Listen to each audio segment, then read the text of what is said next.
열째 해 열째 달 열두째 날에 여호와의 말씀이 내게 임하여 이르시되 인자야 너는 애굽의 바로 왕과 온 애굽으로 얼굴을 향하고 예언하라. 오늘부터 애굽에 대한 하나님의 심판의 말씀을 우리가 보게 됩니다.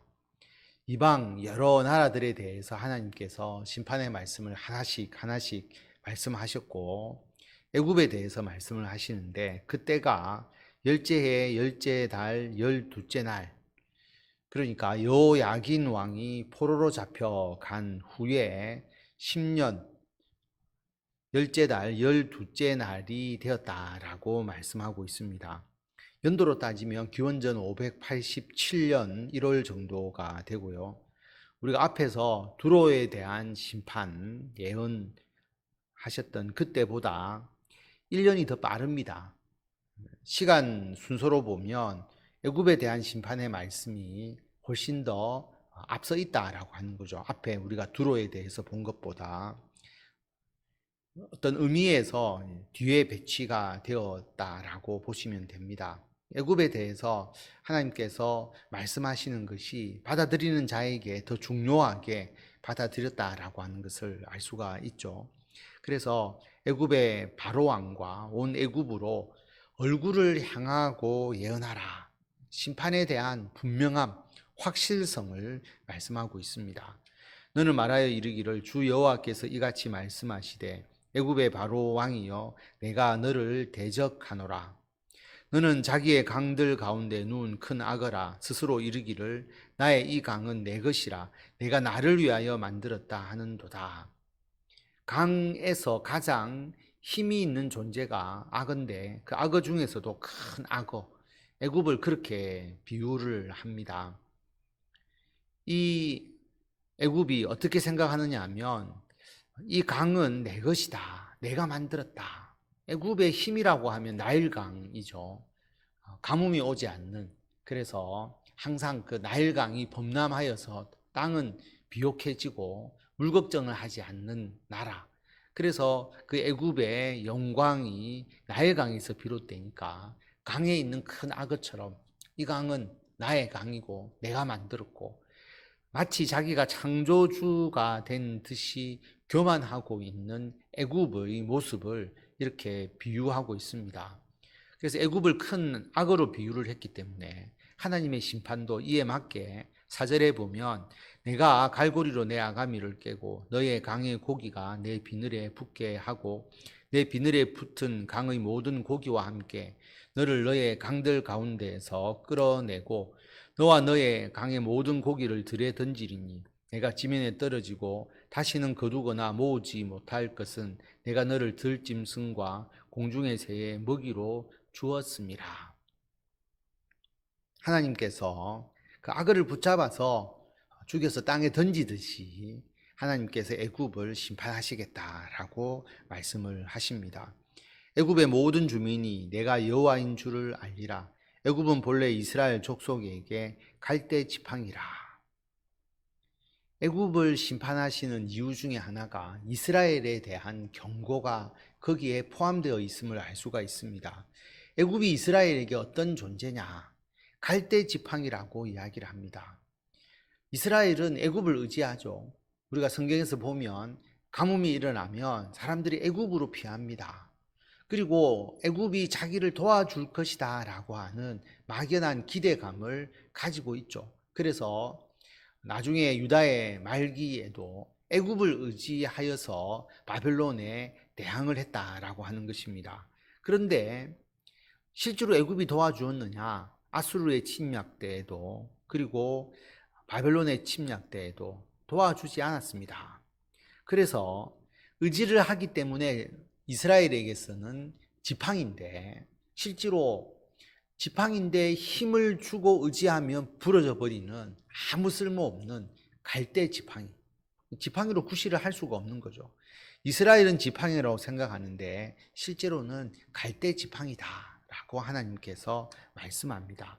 그들이 너를 손으로 잡은즉 내가 부러져서 그들의 모든 어깨를 찢었고 그들이 너를 의지한즉 내가 부러져서 그들의 모든 허리가 흔들리게 하였느니라. 그러니까 애굽을 의지하지 마라. 갈대를 의지하지 마라라고 그렇게 말씀을 하십니다. 그러므로 주 여호와께서 이같이 말씀하셨느니라. 내가 칼이 내게 임하게 하여 내게서 사람과 짐승을 끄는즉 애굽 땅이 사막과 황무지가 되리니 내가 여호와인 줄을 그들이 알리라. 내가 스스로 이르기를 이 강은 내 것이라 내가 만들었다 하도다. 강을 의지해서 교만해서 마치 자기가 창조주가 된 것처럼 그렇게 하는 애굽 땅에 하나님께서 칼을 보내셔서 군대를 보내시는 것이죠. 그래서 애굽 땅이 사막과 황무지가 되게 하겠다. 사람이 살지 않으면 사막이 되고 황무지가 되는 것이죠. 하나님께서 애굽을 철저하게 심판하신 것임을 말씀하고 있고 10절에 보면 그러므로 내가 너와 내 강들을 쳐서 애굽 땅 믹돌에서부터 수에네 곧 구스 지경까지 황폐한 황무지 곧 사막이 되게 하리니 하나님께서 강을 치면 그 비옥한 토지가 이루어지지 않기 때문에 하나님께서 궁극적으로 사막과 같이 황폐하게 만들겠다. 믹돌에서 수에네 곧 구스 지경까지 북쪽과 남쪽 쉽게 생각하시면 그렇게 보시면 됩니다. 애굽의 전 국토를 이야기할 때 쓰는 표현이죠. 그 가운데로 사람의 발도 지나가지 아니하며 짐승의 발도 지나가지 아니하고 거주하는 사람이 없이 40년이 지날지라. 하나님께서 이 40년이라는 하나의 기간을 설정하시면서 거기에 사람과 짐승이 오고 가지 않을 것이다 라고 하는 거죠. 그러면 황폐하게 된다라고 하는 겁니다. 내가 애굽 땅을 황폐한 나라들 같이 황폐하게 하며 애굽 성읍도 사막이 된 나라들의 성읍같이 40년 동안 황폐하게 하고 애굽 사람들은 각국 가운데로 흩으며 여러 민족 가운데로 해치리라. 하나님께서 애굽 사람들을 흩어버리겠다라고 말합니다. 40년 동안 황폐하니까 그 땅에 있을 수가 없잖아요. 그러니까 사람들이 떠나게 되고 떠나니까 나라가 황폐하게 되는 그런 하나님의 심판을 말씀하고 있습니다.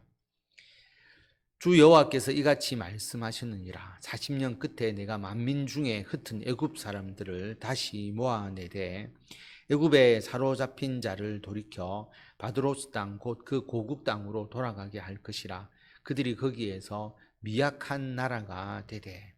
하나님께서 애굽을 영원히 멸망시키는 것이 아니고 40년이 지나고 나면 다시 만민 중에서 흩어버린 그 애굽 사람을 다시 모아들여서 애굽이 나라를 이루게 하는데 애굽이 미약한 나라가 되게 하겠다라고 말합니다. 그래서 이스라엘이 애굽을 의지할 수 없는, 의지할 필요가 없는 그런 나라가 되도록 그렇게 하겠다라고 말씀을 하십니다. 나라 가운데 지극히 미약한 나라가 되어 다시는 나라들을 위해 스스로 높이지 못하리니 내가 그들을 감하여 다시는 나라들을 다스리지 못하게 할 것임이라. 애굽의 교만, 자기가 마치 창조주가 된 듯한 그 교만을 깨뜨리시고 다른 나라 위에 군림하지 못하는, 그리고 이스라엘이나 다른 나라가 애굽을 의지하지 못하게 하나님께서 만드시겠다라고 말씀합니다. 그들이 다시는 이스라엘 족속의 의지가 되지 못할 것이요 이스라엘 족속은 돌이켜 그들을 바라보지 아니하므로 그 죄악이 기억되지 아니하리니 내가 여호와인 줄을 그들이 알리라 하셨다 하라. 애굽이 이스라엘 족속의 의지가 되지 않을 것이다 라고 그렇게 말합니다. 27째 해 첫째 달 초하루에 여호와의 말씀이 내게 임하여 이르시되 인자야 바벨론의 느부갓네살 왕이 그의 군대로 두로를 치게 할 때에 크게 수고하여 모든 머리털이 무질어졌고 모든 어깨가 벗어졌으나 그와 군대가 그 수고한 대가를 두로에서 얻지 못하였느니라. 바벨론의 느부갓네살 왕이 두로를 쳤다라고 하는 겁니다. 그런데 사실 역사적으로 보면 두로를 한 13년 동안 공격했다라고 합니다. 그런데 그 13년 동안 공격을 하니까 도망갈 사람은 도망을 가고 또 몰래 재물을 빼돌릴 사람들은 다 빼돌린 상태에서 두로에 쳐들어가니까 실제로 그 두로에서 어떠한 전리품을 충분히 획득하지 못했다라고 하는 겁니다. 그 이야기를 하고 있는 것이죠. 그러니까 두로를 공격해서 별로 이득이 없었는데 하나님께서 19절에 보면 그러므로 주 여호와께서 이같이 말씀하셨느니라. 내가 애굽 땅을 바벨론의 느부갓네살 왕에게 넘기리니 그가 그 무리를 잡아가며 물건을 노략하며 빼앗아 갈 것이라. 이것이 그 군대의 보상이 되리라. 그 바벨론의 느부갓네살 왕이 애굽을 칠 때에는 두로를 쳤을 때 전리품을 획득하지 못하고 큰 이득이 없었던 것을 애굽을 침으로써 바벨론 군대에 보상이 되도록 해주겠다라고 그렇게 말씀하십니다. 그들의 수고는 나를 위하여 함인즉 그 대가로 내가 애굽 땅을 그에게 주었느니라. 주 여호와의 말씀이니라.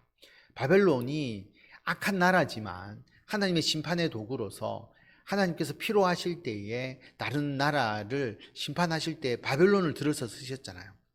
그래서 어떻게 보면 그들의 수고는 하나님을 위해서 수고하는 것이기 때문에 전리품으로 애굽 땅을 바벨론에게 주겠다라고 그렇게 말씀하십니다. 그날에 나는 이스라엘 족속에게 한 뿔이 돋아나게 하고 나는 또 내가 그들 가운데서 입을 열게 하리니 내가 여호와인 줄을 그들이 알리라. 이스라엘에게는 한 뿔이 나게 한다. 뿔은 어떤 권위와 능력을 상징하잖아요. 메시아를 통해서 이스라엘 족속을 구원하실 것이다 라고 말씀합니다. 그래서 그 메시아를 통한 하나님의 그 약속, 메시아가 오셔서 하나님의 말씀을 주시고 그리고 하나님의 역사를 이루어 나가게 할 것이다. 그게 이스라엘의 힘이고 이스라엘의 능력이다 라고 말씀을 합니다. 그래서 하나님께서 입을 열게 하겠다라고 말하는 것은 하나님께서 선지자들에게 약속을 해 주시고 메시아를 통한 구원에 대한 확실성을 그들에게 전해 주시는 것입니다. 그럴 때에 내가 여호와인 줄을 그들이 알리라라고 말씀을 합니다. 오늘 말씀을 통해서 이스라엘 백성들은 애굽을 의지했습니다. 그런데 애굽은 갈대 지팡이와 같다. 우리가 혹 세상의 것을 의지하면 그게 영원해야 우리에게 도움이 되는데 일시적으로 도움이 될지 모르는 그런 존재에 불과하다라고 하는 것이죠. 갈대 지팡이와 같습니다. 의지하면 오히려 그것에 의해서 부러져서 우리가 다치게 되는, 그것을 의지할 것이 아니라 하나님을 의지하고 우리가 하나님께 기도하고 오직 하나님의 뜻 안에서 하나님의 사명을 행하는 데 집중하게 하시면 하나님께서 우리들에게 구원의 은혜를 주시고 하나님의 능력을 다하여 주셔서 하나님의 영광을 나타낼 수 있도록 해 주신다라고 하는 것을 기억하시고 애굽이 아니라 이스라엘 족속 가운데 우리에게 주신 그 메시아의 은총과 은혜에 힘입어서 주의 일을 행하시고 그 열매를 받아 누리시는 성도 여러분들이 다 되시기를 바랍니다.